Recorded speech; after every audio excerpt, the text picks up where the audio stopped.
Bekuwumhlangano womphakathi obuvutha bhem kulandela ukushona kwesinye isakhamuzi. Esinye isakhamuzi sichaza kabanzi ngokubulawa ngesihluku ka-Kgomotso Diale. UDiale ubeyingxenye yezakhamuzi zasePimville ezimashele emijondolo eseduze ziyophenya ngokwebiwa kwamakhebula. Lezi zakhamuzi zithi zisethukile ngendlela abulawe ngayo. Ngibona wela mumpotisa. Athi musuthu mama mudubule. Sithunya safela di bullet. Bagxeke kakhulu isiteshi samaphoyisa endaweni.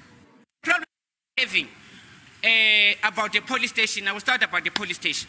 The police station is a dining room where people sit and play with their gadgets. We need to stand up.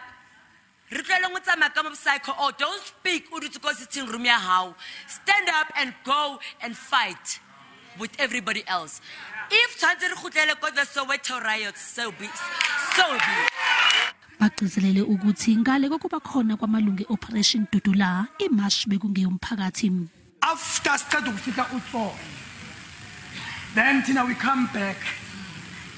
We close down Pimville until the top officials come here. Yes. The reason why we're closing down Pimville, we want cops, soldiers, every minister, whoever has the department to remove that quarter camp. Bake baba nomzuzu wokuthula behlonipha uzakwabo ongasekho.